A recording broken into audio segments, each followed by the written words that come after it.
For my favorite clip, that it would have to be this particular one of Aaron's interview. I think that the spacing and the quality of the image as well as the lighting really works. It kind of just shows off every single part of Aaron's personality and kind of gives you a feel for what their whole life is kind of like. I think that one thing that didn't work quite as well is overall the audio. I kind of had to finagle my boom mic because I don't have a lav and tried to get as best quality audio as I could. But I think one thing that I would change is probably dampening all the extra sounds with like blankets or something that would really dampen and help, the overall quality of the audio. Other than that, I think that this image worked really well for the interview portion.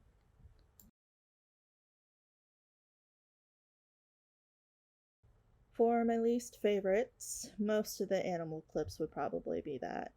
I think what worked really well was there were some really good angles that I got, but this one in particular, I just don't like where it's at cinematically. I had to change the white balance halfway through, and working with animals is pretty hard to get them to do the same thing twice. So maybe figuring out how to get that kind of figured out would have really helped me. Or something similar to what Abby did earlier in a different clip was that she, had food on her and gave them out. And so maybe something like that to make them do the same thing twice so I can grab multiple shots in multiple different angles. For this particular clip, I really had to give an honorable mention. This was one of my favorites to shoot.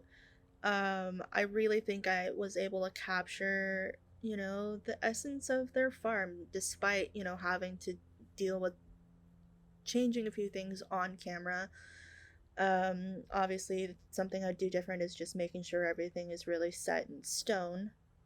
But other than that, I think it just kind of works really well. The lighting's really pretty despite, only using natural lighting, and I think it just worked really well for this.